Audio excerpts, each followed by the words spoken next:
I recently purchased this BMW E91 off of Facebook Marketplace, and it was non-running. This car had a whole bunch of faults on it. The engine wouldn't even start. We decided to take a gamble on it and see if we could fix this thing here at the shop. And good news, last video, the car is now running. So after the last clip in the last video, the next problem is it will not drive. Something is acting up with the transmission, and this is exactly what she was doing. Just totally locked out. The guy who had it before me said that he tried to do a transmission service on this car, as well as he did the valve cover and all types of stuff. So there was really no telling what he messed up when he was in there. First thing we needed to do was pull the pan off the transmission. So once we pulled the pan off the transmission, we could verify that he did indeed do a service on it. The pan was new, the fluid was new. From everything that we could see, the car was fine. We decided when we were in there to go ahead and replace the fluid again, also change the seals inside the transmission. We went to try and drive the car, still did not work. So the main faults that we were getting on this thing was 4 main codes basically saying that the transmission is getting no power. You're not quite sure what that means. Your transmission doesn't work. Just basically bricked, the DME isn't reading anything from the transmission. And at that point, we basically, only thing we knew left to do was try and track down the wiring. We went ahead and verified that there was no voltage going to the transmission. And so I went ahead, I put a new transmission harness in the car. Unfortunately, that didn't work either. So we now have new fluid, new seals, a new trans harness. Outside of that, at that point, you almost might as well start looking at buying a transmission. So that's what we were doing. We were looking around for a transmission. We went ahead and we pulled up ISTA and we checked the car out further, and we saw that in its past, it was getting tuned or programmed with the transmission, and it says that coding was stopped. If you've never tuned a car or messed with coding, you know that is very bad. That is not good at all. So you can mess up a lot of stuff when that happens. That was our next concern, was that we weren't going to be able to recode this car. ISTA, actually, when we were in there, wouldn't let us program it. So at that point, we basically figured that it was, you know, internally faulted and messed up.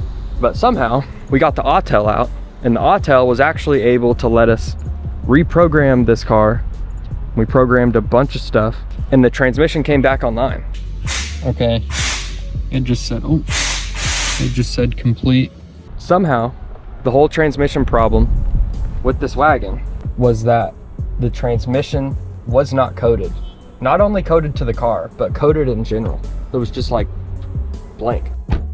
So now we have a running and driving wagon. So now today, we finally get to take it on a drive. Oh yeah.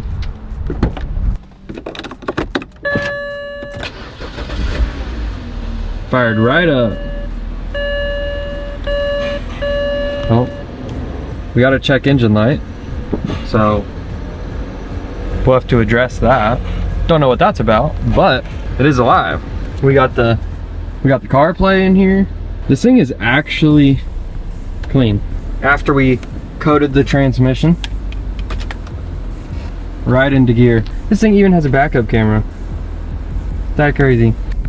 Never thought I'd be in a wagon, but here we are. Well, I guess before we go for a drive, I should probably check out what this engine light is. So I'm gonna grab the Autel.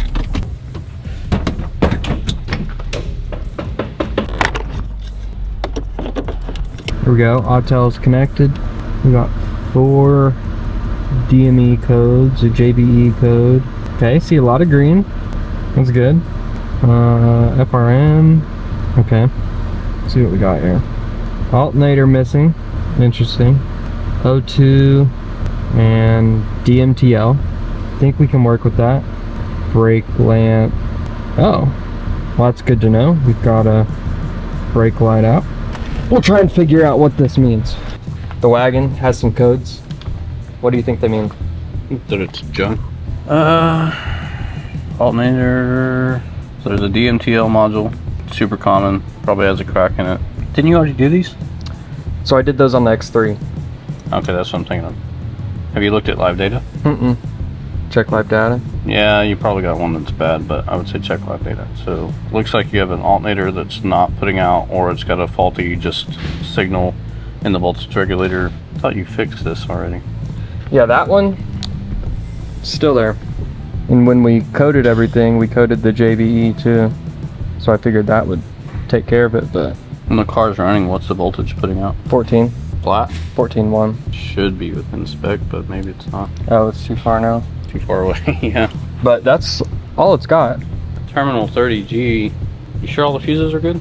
Because even that 30G one is a relay, and I swapped that too. That was going to be the other thing. I was going to ask if you had swapped it.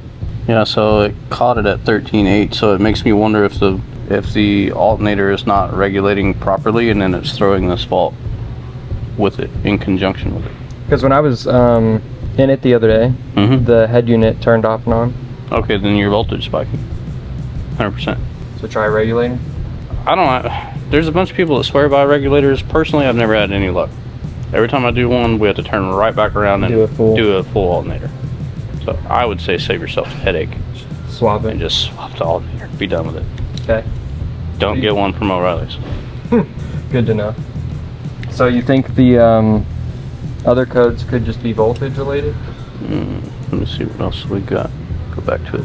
I doubt I think that one 100% could be voltage related for the 30G. Highly doubt these are, but there is a slim chance, because if it's going crazy, it's going to make everything else go crazy with it. Voltage. Which it's got the CarPlay in it. So I Okay, so that's going to be the communication thing, because it sees the Android head unit or whatever you have. All right, so it looks like Matt thinks that it is a alternator issue. We'll probably end up just swapping a whole alternator in this thing and then go from there and see maybe when the voltage spikes, you know, it's causing some of these other codes. So we'll reevaluate after we put the alternator in this thing. Let's go take it for a drive real quick.